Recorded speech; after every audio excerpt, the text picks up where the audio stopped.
pour terminer cette matinée, terminer par une table ronde qui a pour thème décarboner les bâtiments à chaque étape de leur cycle de vie, avec des invités de renom que j'invite à nous rejoindre dès maintenant. J'invite Anouk Legendre, partenaire de l'agence XTU Architecte, créée en 2000.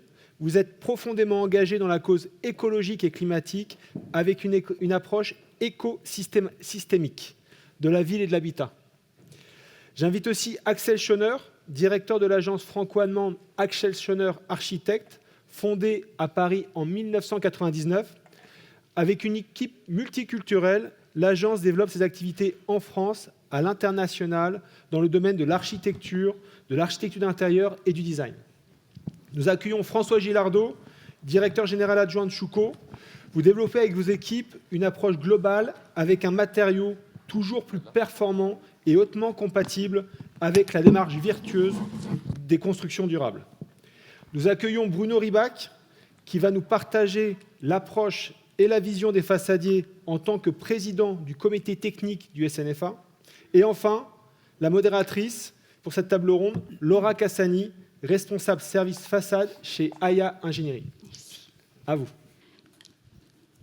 Alors, on va déjà reprendre pas mal des sujets qui ont été évoqués depuis tout le début de la matinée.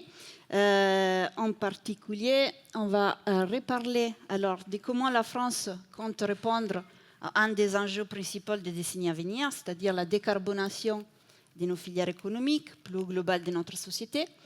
On l'a déjà évoqué, donc la stratégie nationale bas carbone. Notre secteur du bâtiment est deuxième émetteur de gaz à effet de serre pour la France.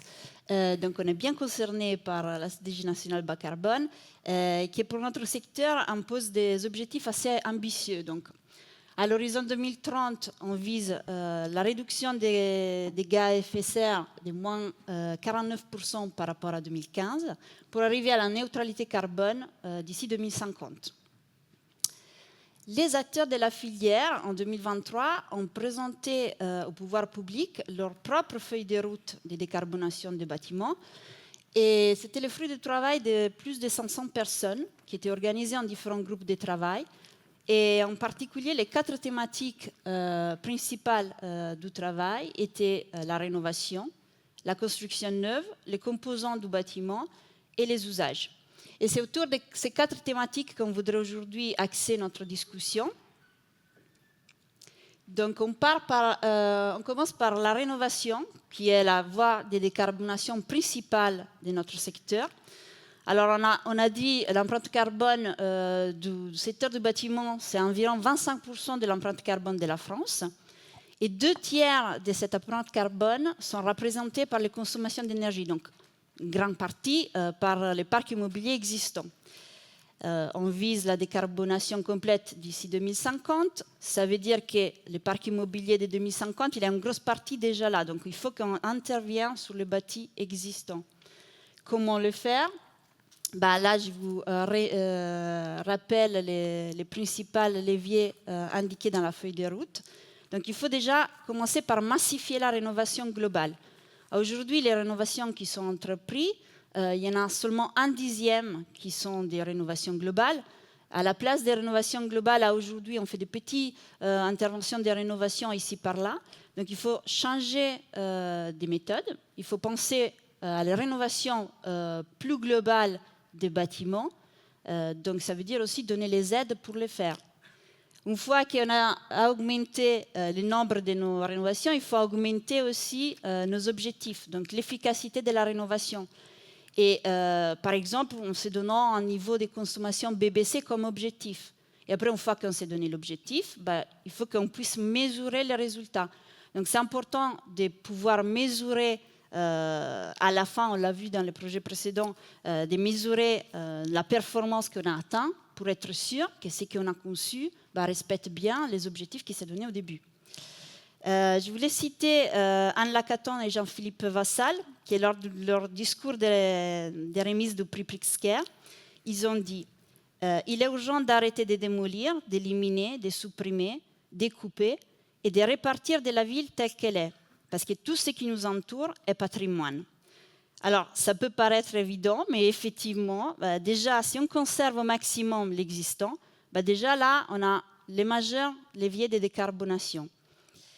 Donc, c'est Axel, c'est à vous que je pose la première question.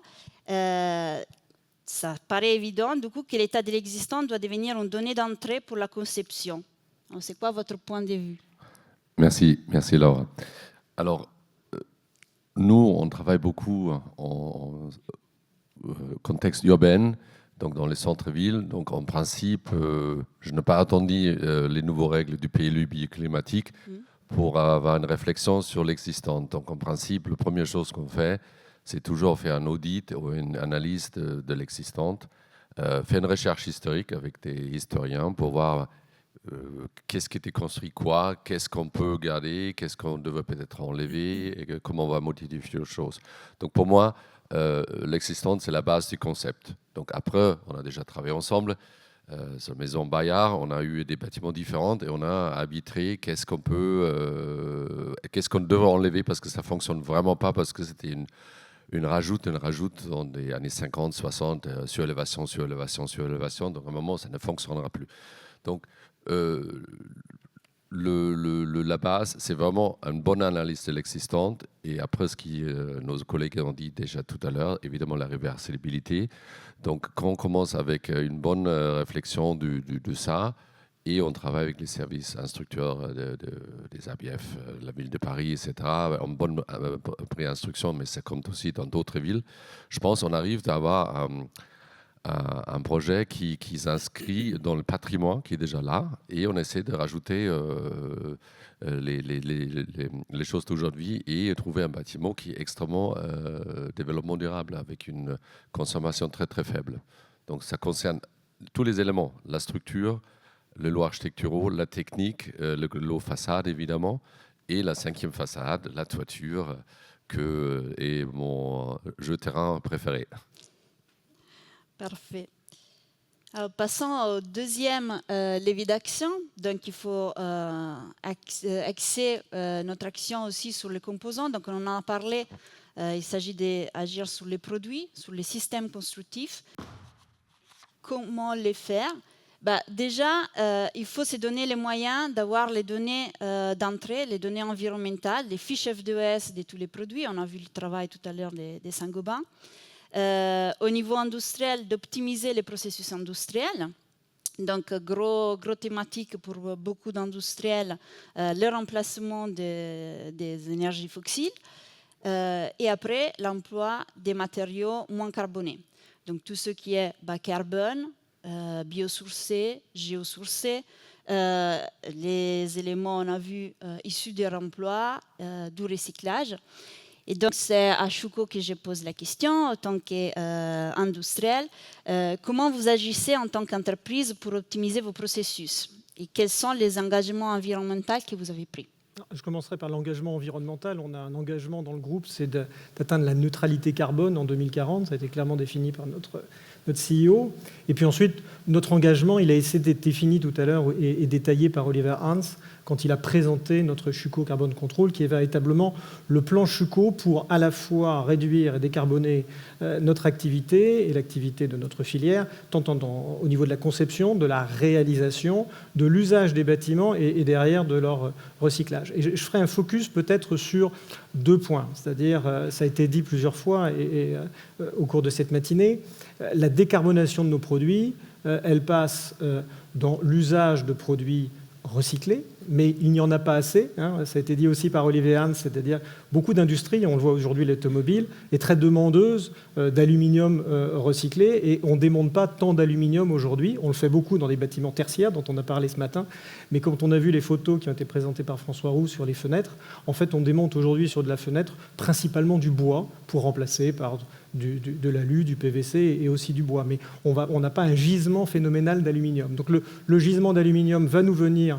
du bâtiment tertiaire, et là, l'aspect réglementaire français et le décret tertiaire va nous y aider dans les prochaines années. Mais on a besoin de décarboner également par abaisser l'aluminium primaire que nous mettons à l'intérieur de nos produits. Donc nous, au niveau Chuco, nous avons des démarches globales qui ont été présentées au niveau de Chuco Carbone Control. Et au niveau de la France, puisqu'on a un cadre réglementaire, et ça a été dit dès le début par Mme Chang, très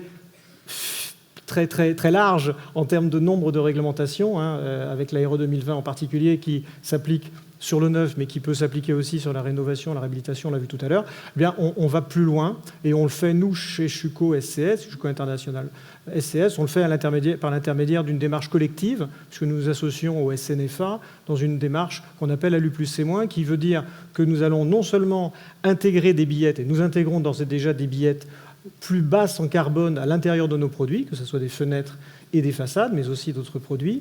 Et quand on n'est pas en billettes plus basses en carbone, on est en billettes recyclées. Pour vous donner l'exemple, aujourd'hui, chez Chuco SCS, nous sommes à plus de 50% de billettes recyclées dans la totalité de nos produits, déjà sur 2023. Donc on a une forte volonté de le faire, et ça a un intérêt derrière, parce que nous allons pouvoir aussi, on en parlera sans doute un peu plus tard, travailler sur les FDES.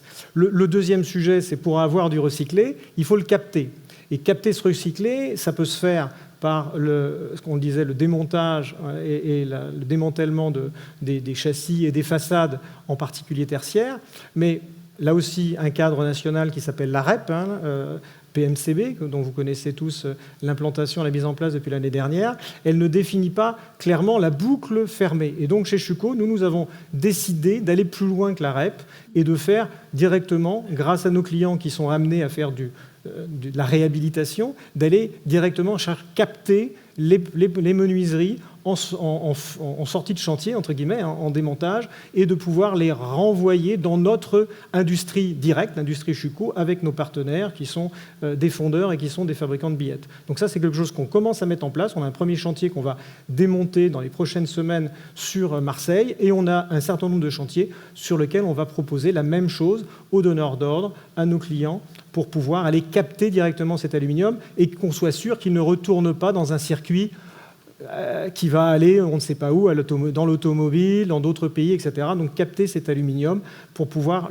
l'utiliser en recyclage. Je vous rappelle que l'aluminium, c'est un produit qui est recyclable et recyclé déjà à plus de 97%, il n'y a pas de doute là-dessus, sauf qu'on n'a pas forcément la boucle fermée qui nous va bien et qui permet de faire évoluer notre industrie. Et du coup, je passe la parole à la SNFA. Comment pouvons-nous baisser la teneur en carbone du coup, de nos ouvrages? Aujourd'hui, principalement, on va dire qu'on a 3 leviers d'action. François vient de l'évoquer, utiliser des matériaux recyclés, effectivement, et surtout capter ces matériaux, ce qui génère des nouveaux métiers, en l'occurrence. Il faut s'emparer des sujets de la déconstruction et non plus de la démolition. Il faut vraiment changer de paradigme à ce sujet. Donc, pour capter ces matériaux et pouvoir les réinjecter et reproduire des matériaux neufs, tels que de l'aluminium ou du vitrage, François de Saint-Gobain l'a expliqué parfaitement bien tout à l'heure, effectivement. Le deuxième levier, c'est la sobriété, bien évidemment.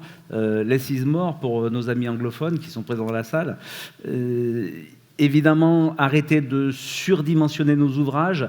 Le principe de précaution qui veut qu'on installe des choses, par exemple, sur l'autel de la performance acoustique, on met des épaisseurs de vitrage quelquefois inapproprié de mon point de vue. Et si on développe un petit peu plus la culture de résultat, on arrivera sans doute à avoir les mêmes objectifs avec un petit peu moins de matériaux. Le troisième volet, c'est la durée de vie des matériaux que l'on emploie.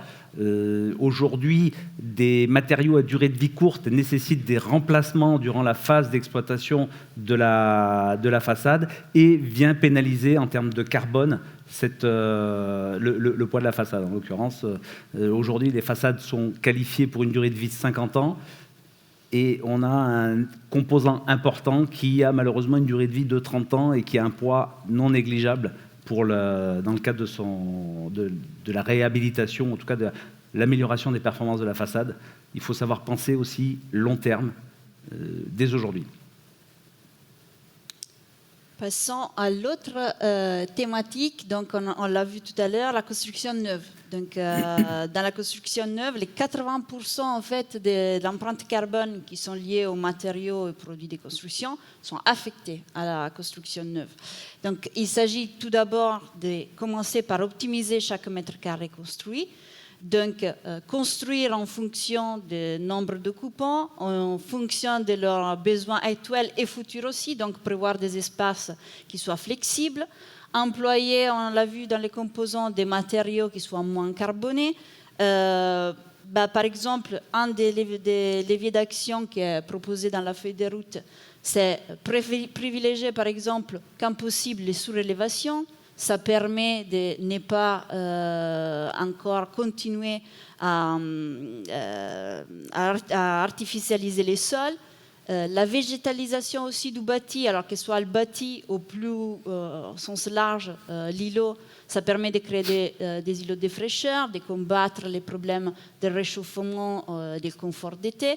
Et après, de repenser, comme évoqué le CNFA, les systèmes constructifs, pour qu'ils soient plus durables et plus flexibles dans les temps. Alors, dans la feuille de route, les acteurs, ils indiquent l'objectif, c'est d'arriver à une architecture qui doit être frugale et sobre, économe en ressources, en énergie utilisée, qui privilège des matériaux et savoir-faire locaux et visant un bâtiment qui soit plus compact et ajusté aux besoins des occupants. Du coup, j'en reviens au rôle de l'architecte, qui a un rôle d'activateur. Donc, quels sont les leviers pour vous qu'il faut prendre en compte, les sujets d'adaptation qu'on peut prendre en compte dès le début dans les projets actuels? Est-ce que vous voyez une nouvelle architecture naître de ces contraintes? Et si oui, quels sont les signes que vous voyez dans la production actuelle? Il y a beaucoup de questions là dans une. Hein. Oui. C'est un peu compliqué à répondre dans quelques minutes, mais je pense l'architecte, c'est le maître d'œuvre, c'est le chef de l'orchestre. Et donc je pense, malheureusement, on est en train d'oublier ça un peu. Et je constate, par exemple, chez nous, les architectes, il y a un manque de coordination et de coopération avec les ingénieurs en conception. Donc chacun est un peu dans son coin. Ça, c'est regrettable. Je pense que l'architecte devrait faire beaucoup plus de formation sur tout ce qui est technologie, la construction, l'énergie, la lumière, le loi, et tout ça, pour être plus baqué, pour driver une vraie équipe. Donc ça, c'est un peu mon discours général sur le rôle de l'architecte. Donc il faut renforcer l'architecte pour que lui, il est innovateur et qu'il est le moteur de la recherche. Moi, par exemple, je demande à tous les gens chez nous de jamais prendre les idées de conception comme acquis. Donc chaque fois, il faut se remettre en question. Et je pense qu'on parle de la construction neuve. Aujourd'hui, c'est aussi on revient un peu à des idées qui datent de 100 ans, 200 ans, 300 ans. Et les gens, ils ont construit avec la nature. Donc l'exposition du bâtiment, c'était une connaissance qu'ils ont eu des générations. Donc ils n'ont pas fait une façade vitrée dans un sens où il n'y a aucun sens. Donc je pense qu'il faut qu'on revienne un peu dans les bases de la conception, de l'architecture, qu'on travaille avec l'environnement, avec la nature, avec le vent, avec le soleil, avec la terre. Donc ça, c'est important, et qu'on travaille tout de suite avec les ingénieurs, que évidemment, des produits biosourcés, essayer de trouver des produits qui ne viennent pas en bateau, quelque part, tout ça, c'est très important. Mais je pense, avec tous les calculs énergétiques aujourd'hui, évidemment, la forme du bâtiment changera. Et ça, oui, on va se retrouver peut-être avec des bâtiments plus compacts, mais plus modulables, et la réversibilité, elle est extrêmement importante. Donc on réfléchit tout de suite que ce bâtiment n'est pas dure 20 ans en bureau ou en logement, mais qu'est-ce que je peux faire dans une deuxième vie, une troisième vie.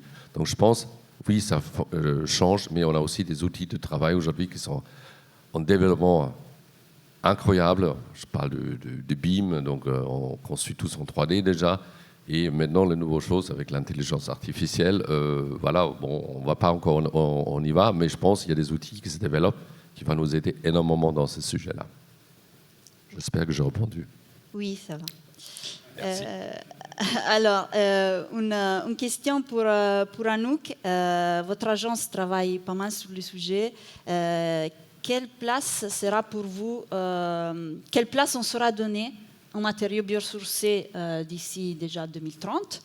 Est-ce que les filières, vous pensez, sont suffisamment matures et développées pour répondre à la trajectoire qui est attendue? Et est-ce que nous saurons faire de la place à ces matériaux qui ne sont pas si nouveaux à la fin, dans une équation coût-carbone qui soit cohérente? Si vous avez Vous l'avez. Ah, d'accord. Très bien. D'abord, je voudrais rebondir quand même sur la question d'avant. Parce qu'avant de parler du matériau biosourcé, il faut parler du bâtiment lui-même, en fait. En fait, pour arriver au bas carbone, la première chose, c'est, pour moi, déjà, de remettre en cause les fondamentaux et les habitudes qu'on a eues pendant 40 ans.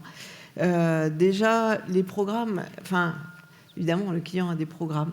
Il y a des normes de taille, de dimension, de chambre, de séjour. Enfin, tout est hyper normé.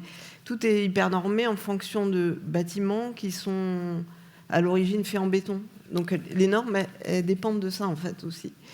Et elles sont plus juste de la fonction, mais ce n'est pas le plus optimum par rapport au bas carbone. Parce que, en fait, le problème du bas carbone, c'est qu'il faut arriver à le faire dans le prix.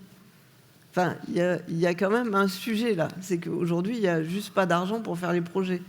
Donc, c'est pas tout d'arriver à faire du bas carbone. Peut-être on peut y arriver, mais si le client ne peut pas se le payer, ça va pas. Donc, en fait, il faut savoir remettre en cause les choses à tous les niveaux. Ça commence à l'urbanisme. L'urbanisme, il faut qu'il revoie sa façon de faire, parce que si on veut des isolants biosourcés et des murs en paille, ça prend 50 cm la paille. Et donc, dans un urbanisme pensé au plus juste pour des murs de 30, tout compris, ça rentre pas. Et donc, on n'a pas les mètres carrés que demande le client. Donc, déjà, à ce niveau-là, il faut faire quelque chose. Après, au niveau du programme et des dimensions, il faut aussi regarder, donner du mou. Peut-être pour être moins cher et plus décarboné, plus standardisé. Au lieu d'avoir toutes les chambres différentes parce qu'il y en a une, elle doit faire 4 mètres carrés de plus que l'autre. Peut-être si tout était dans la même trame et on pense la structure comme hyper tramée, hyper industrialisée, hyper préfabriquée, etc., on pourrait se payer la décarbonation de la structure. Simplement, il faut que les clients, l'État, les normes donnent un peu de mou à tout ça, parce que si tout est hyper rigide et tout conçu pour l'organisation béton, ça ne va pas pouvoir continuer. Et donc après, quand on arrive au bâtiment, la première chose, c'est vraiment pour la décarbonisation, c'est la structure, en fait. Je dirais que la façade, c'est presque... comment dire, on essaie de faire maigrir en carbone tout le reste pour pouvoir se payer la façade, quoi. En gros, c'est ça. Et la structure qui, effectivement, doit devenir modulaire, et donc c'est fini le mur massif en béton ou même le mur massif en bois, ça consomme trop de matière. Donc il faut que tout soit en poteau-poudre si possible, sauf ce qui est nécessaire au contrevendement, et qu'on puisse avoir quelque chose d'évolutif. Donc modulaire, évolutif, peut-être réduire aussi les cas particuliers, parce que comme ça on pourra produire moins cher. Et voir comment on peut faire l'optimum de matière. Et c'est là que la question des trames habituelles, etc., elle mériterait d'être mise en cause. Parce que quand on a une trame de temps assez large, elle est conçue pour le béton, mais quand on veut le faire en bois, on a des épaisseurs de plancher comme ça, et donc d'accord, c'est décarboné, mais on a consommé une matière folle, et donc ça va coûter hyper cher, et donc le bâtiment ne va pas sortir. C'est ça qu'il faut comprendre. Aujourd'hui, les bâtiments ne sortent pas. Voilà. On a beau faire des projets avec beaucoup de bois, ça ne sort pas. Donc, voilà, il faut revoir un peu les choses, quoi. Et après, il y a toute la réflexion sur le réusage, le réemploi, etc. Toutes les filières, et là, je vois quand même que les industriels sont en train de s'y coller, quoi. Et j'ai vu les nouveaux produits qui sont sortis, justement, sur... les composites qui sont maintenant, on ne va plus les aborder comme des composites, mais tout avec un monomatériau sera plus facile à réutiliser après, peut-être. En vitrage, comment est-ce qu'on peut réutiliser le vitrage sans le mettre en calcin, c'est-à-dire le réutiliser? Ça veut dire peut-être les fabricants, ils vont devoir intégrer des filières de déconstruction à leur mesure, parce qu'ils me disent, les fabricants, que c'est difficile quand même de trouver des verres qui sont sortis de la déconstruction pas cassés. Donc peut-être s'il faut mettre au point des nouvelles techniques là-dessus. Parce qu'en fait, le plus bas carbone, c'est quand même de ne pas recuire et de réutiliser. Et quitte à reformater, à réutiliser et réassembler, redécouper, etc. Et voilà, parce que dès qu'on fait refondre, recuire, etc., c'est quand même pas mal d'énergie, quoi. Évidemment, en aluminium, c'est... À la deuxième refonte, c'est beaucoup moins d'énergie qu'au début. 5% de l'énergie initiale par rapport au primaire. Voilà, donc c'est déjà très bien. Après, quelle piste on a pour utiliser les profils, pour concevoir les nouveaux profils pour qu'ils soient démontables après? Alors c'est vrai, on parle des profils, mais c'est aussi la question des panneaux, de la structure, comment on assure sa démontabilité. Et en fait, le bas carbone devrait plutôt devenir un zéro déchet. Et comment on réduit les notions de confort aussi, parce qu'en fait, on ne peut pas continuer à aller avec cette multiplicité de services qu'on a dans le logement. Il faut un peu, peut-être, réduire un peu le confort pour réduire la matière, réduire tout ce qui est offert, en fait. En fait, il faudrait tout alléger, en fait. Justement, avec AIA, on a développé un projet zéro déchet, où on réduit les déchets du bâtiment sur toute la longueur de vie de 94%. C'est énorme. Comme quoi, on peut y arriver. Et donc, dans ce cas-là, on est plus facilement bas carbone quand on a beaucoup moins de matière. Et qu'on a 2 fois moins de matière qu'un bâtiment classique. C'est clair. C'est aussi une piste. Vous avez un rôle d'activateur, vous l'avez bien dit, et le rôle aussi du client de l'autre côté, de suivre là-dedans. Vous voulez dire un mot sur les matériaux biosourcés ou... Ah, pardon, je n'ai pas répondu à votre question. Parce que du coup, vous m'avez répondu sur la question de la... Oui, bien sûr qu'on veut tous avoir de matériaux biosourcés. C'est une question de prix, donc il faut faire des économies ailleurs. Et c'est une question de capacité à mettre ces épaisseurs dans le plan d'urbanisme, en fait. Dans les plans d'urbanisme qu'on nous donne, les épaisseurs ne sont pas... Parce que souvent, ils ont un certain temps. Les plans d'urbanisme, ils ont été faits peut-être 10 ans avant. Et les épaisseurs permettent pas toujours... Enfin, les surfaces demandées dans les enveloppes données ne permettent pas toujours d'avoir des murs aussi épais. Et on adorait faire tous des façades en paille. Mais il faut pouvoir. Il n'y a que dans les endroits où le coût de l'immobilier n'est pas très cher qu'on peut faire ça, en fait. Mais bon, sur les grandes villes, c'est difficile. D'accord. Donc, pour vous, c'est essentiellement un problème des coûts et des programmes qui est derrière, quoi. En fait, il faut se dire, plus c'est biosourcé, pour tout ce qui est isolant, c'est beaucoup plus épais, en fait. Et donc, on ne peut pas toujours. En fait, c'est un frein. Finalement, on met du bois, quoi, mais on aimerait bien mettre du bois, de la fibre de bois, mais on aimerait bien mettre de la paille, ça serait super. Mais on peut rarement, parce que sinon, on n'atteint pas les mètres carrés. Ouais. Et c'est pareil avec le bois, en fait. Maintenant, les urbanistes s'en sont rendus compte. Le bois, si on met des planchers en bois, c'est plus épais. Donc après, on perd un étage. Donc du coup, le client n'est pas content parce qu'il a pas ses mètres carrés et qu'il faut quand même produire les mètres carrés demandés, sinon l'opération n'est pas rentable. Et voilà, c'est tout ça qu'il faut... C'est toute la chaîne, en fait, qu'il faut adapter. Et on a parlé aussi du coup de l'importance de la durabilité des ouvrages. Donc, je pose la question à la SNFA.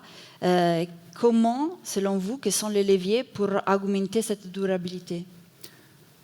Déjà, à la base, dans les métiers de la façade, et notamment de l'aluminium, en utilisant l'aluminium et le verre, on a déjà des produits qui sont résilients et durables, que ce soit en termes de stabilité ou en termes d'esthétique également, ou par les revêtements que l'on utilise. D'une part, et deuxièmement, effectivement, un des leviers importants, c'est la maintenance, l'entretien des façades, et éventuellement la réparation quand c'est nécessaire. Il y a eu quelques exemples qui ont été présentés précédemment. J'aurais envie de paraphraser une entreprise automobile française célèbre. Qui mieux qu'un façadier peut entretenir votre façade? C'est clair. Donc, on va passer au 4e point. Donc, les usages, on en a un peu parlé, donc la flexibilité dans le changement d'usage. Il faut qu'on arrive aussi à développer une culture de l'exploitation sobre et bas carbone ça passe par une acculturation aussi, donc des campagnes de sensibilisation axées sur les éco-gestes déjà. C'est donner aussi les moyens techniques de pouvoir piloter et pouvoir mieux gérer, comprendre à mieux gérer les consommations d'énergie pour éviter les pics des consommations. Est-ce que vous avez du coup à nous un exemple à nous citer d'un projet sur lesquels vous avez tenu compte du coup de cette nécessité d'être flexible, de donner un futur et donc une majeure durabilité à votre projet. Donc aujourd'hui, c'est cet usage pour ces nombres de coupons aujourd'hui. Et dans le futur, ça peut être autre chose. Si vous pouvez nous faire un rétexte aussi sur l'expérience du projet, point fort, point faible. Alors pour l'instant, on a surtout des projets en cours. Et voilà. Et effectivement, ils ont été pensés pour être le plus standardisé possible, pour que, en fait, on puisse en avoir un usage complètement différent. Et oui, pardon. Du coup, les fonctions, c'était quoi aujourd'hui, c'est du tertiaire, c'est du logement? Oui, alors les projets tertiaires en ce moment, il n'y en a pas beaucoup. C'est pas la vague. Donc là, en fait, par exemple, le projet dont je parlais sur le bâtiment zéro déchet, on a envisagé de travailler sur des usages mutualisés pour certains appareils, un peu ce qu'on avait un peu développé aussi pour la tour à énergie positive, où on avait un coaching aussi des gens qui permettait d'optimiser la vie du bâtiment et de dire s'ils avaient bon usage, mauvais usage. Donc ça, c'était avec un iPad dans le logement. Ça, c'était très efficace. Et voilà. Après, oui, la flexibilité, c'est quand même la première chose. Et après, je pense que c'est aussi donner des occasions de vivre sur place. C'est-à-dire, dans les projets qu'on fait, finalement, ça devient des lieux de vie aussi dans les parties communes. On réinvestit les toits, on réinvestit les espaces communs extérieurs pour que, finalement, il y ait des activités des gens sur place. Parce que les usages, c'est aussi ne pas se déplacer le week-end quand on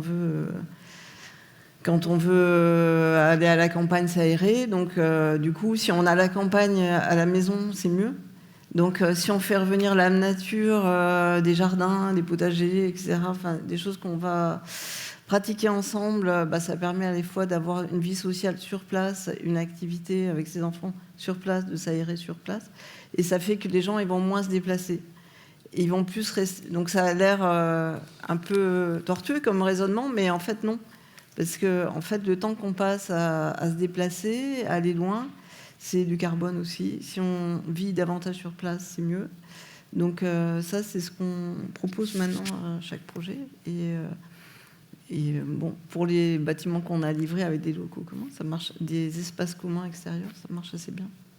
Et ça marche aussi en qualité d'exploitation, j'imagine. Donc, bon. En fait, si les gens font des choses ensemble, qu'ils ont une vie sociale ensemble, ils vont mieux gérer leur bâtiment. Enfin, d'abord, ils vont mieux le respecter, donc il n'y aura pas la spirale de dégradation qu'il y a d'habitude, parce qu'ils vont se sentir partie prenante. Et puis, ils vont aussi s'organiser pour ça. Par exemple, dans certains bâtiments qu'on a construits, où il y a des potagers, les gens ont créé un blog pour gérer évidemment les carottes et les tomates du potager, mais aussi, du coup, ils en ont profité pour, avec le même blog, gérer tous les problèmes de gestion du bâtiment qu'ils pouvaient avoir, de bruit, de fuite d'eau, de tout ce qu'il peut y avoir. Et du coup, ils sont devenus actifs, même à la limite plus actifs que le syndic, quoi. Enfin, ils sont devenus proactifs là-dessus.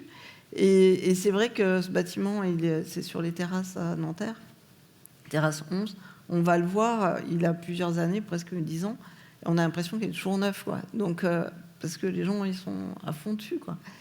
Et voilà, c'est une autre place aussi de l'usager, en fait. Ça fait mieux vieillir aussi. Donc, on va passer à le petit focus sur les façades, qui est notre thématique centrale de la journée. Façade qui représente à elle tout seule de 10 à 25% de l'empreinte carbone des bâtiments. Je vous partage une étude très intéressante du Hub des prescripteurs bas carbone sur les façades. Quels sont les leviers de décarbonation des façades? Alors, déjà, on l'a déjà dit à plusieurs moments, il faut déjà consommer moins. Donc, l'importance de la frugalité. Quels sont les paramètres sur lesquels on peut jouer déjà? La compacité, donc déjà réduire la surface des façades par rapport à la surface utile de notre bâtiment. Donc, concevoir dès l'esquisse, et donc là, c'est le rôle aussi des chefs d'orchestre, comme on disait, de l'architecte. Jouer sur les rapports plein-vide. Aujourd'hui, moyennement, une surface vitrée a un poids carbone double par rapport à une surface opaque. Ça ne veut pas dire qu'on ne doit pas vitrer les façades, parce qu'il répond à d'autres paramètres, les conforts lumineux, etc. Mais l'enjeu, c'est de ne pas vitrer plus que nécessaire. Donc, c'est là on doit placer les curseurs. Et on en a évoqué tout à l'heure, donc la durabilité, la flexibilité, donc concevoir des systèmes constructifs qui, dès le début, soient facilement démontables. On puisse récupérer du coup les matériaux qui sont dans les systèmes le plus tard possible pour pouvoir les recycler. Une fois qu'on a consommé moins, consommer mieux, donc employer des matériaux moins carbonés, les biosourcés, les remploi, comme on a vu sur les très intéressants exemples de tout à l'heure. Et un dernier point concernant les façades, on a une très bonne base IGNES avec des fiches F2S. Pour la partie façade, je pense qu'on a encore un peu de travail à faire. Parce que la donnée n'est pas encore tout à fait complète, elle est un peu insuffisante. Donc je demande à Bruno de nous faire un petit récap de l'état d'avancement du développement des fiches F2S pour les différentes typologies de façades.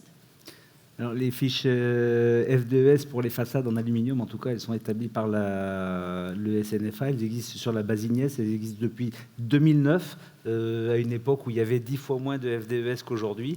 Donc ça fait déjà un petit moment. La dernière mouture va arriver à expiration, la dernière mouture de ces F2S va arriver à fin de validité en 2025.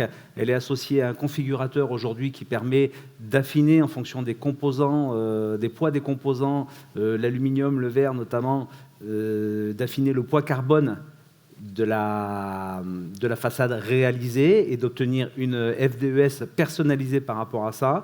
Ce configurateur va évoluer, donc aujourd'hui il s'appelle DEB, demain il va s'appeler Configalu.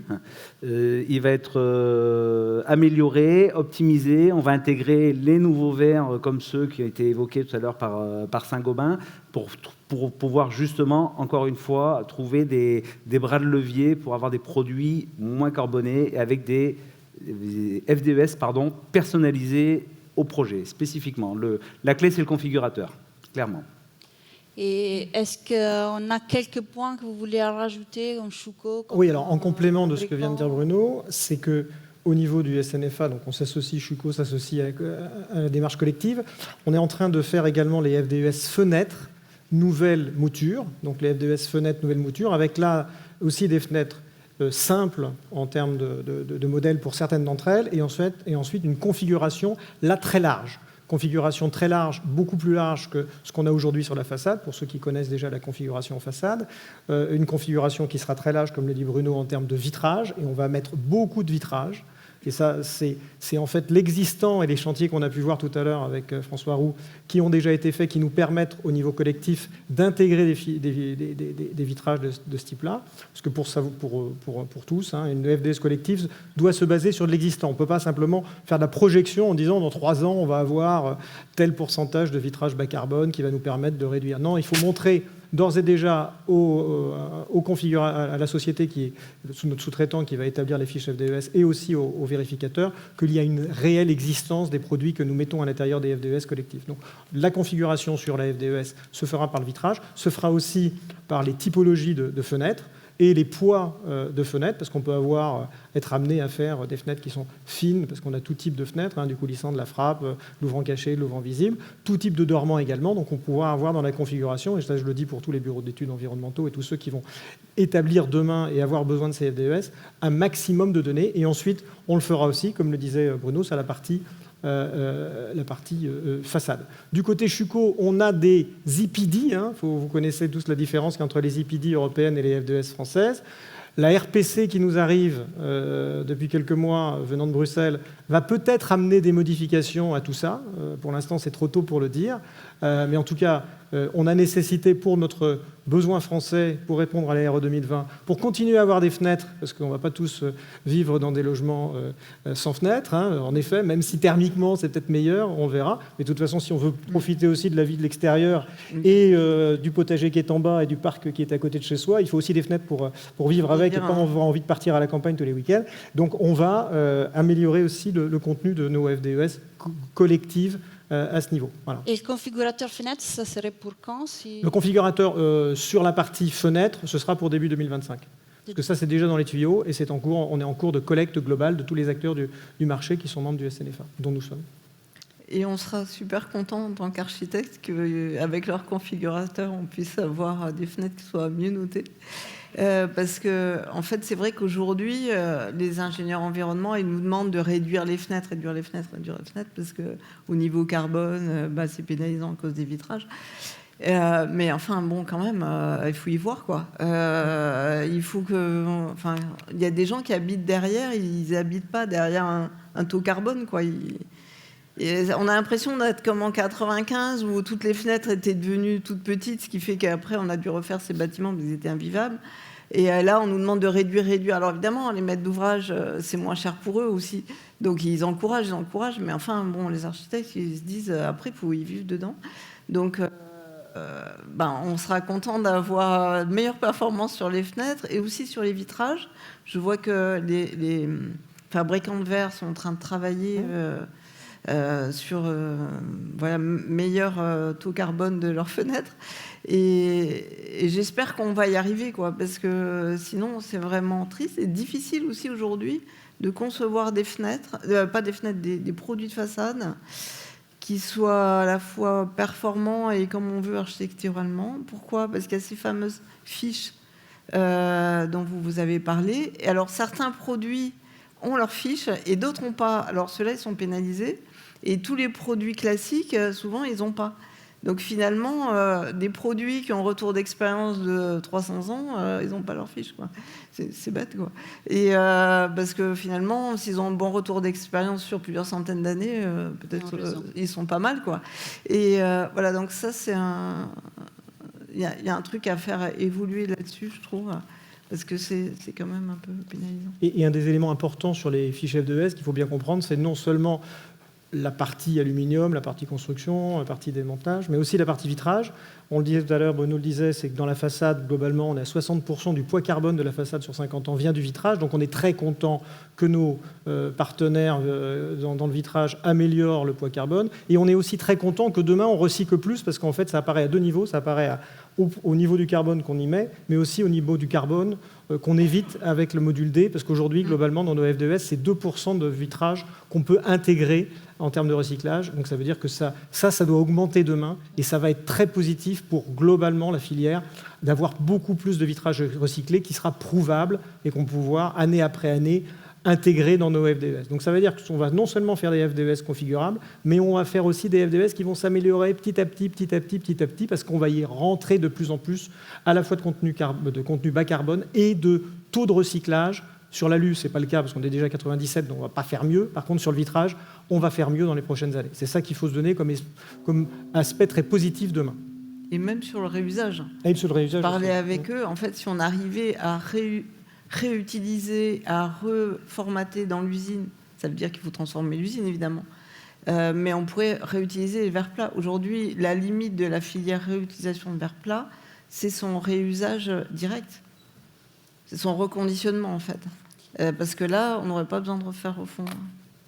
Et ça serait beaucoup mieux. C'est clair, mais du coup, pour faire un mot de conclusion, je trouve que ce que François disait tout à l'heure, c'est intéressant. En fait, il faut que, on l'a déjà dit, il faut un travail collectif. Et donc, chacun... alors, l'horizon de la décarbonation en 2050, on y est peut-être loin. C'est un objectif, on l'a vu tout à l'heure avec Tribu, qui est très, très ambitieux. Mais je trouve qu'on est dans l'obligation, en fait, de continuer à mener ce travail tous ensemble pour essayer d'y arriver, quoi. Donc, bon.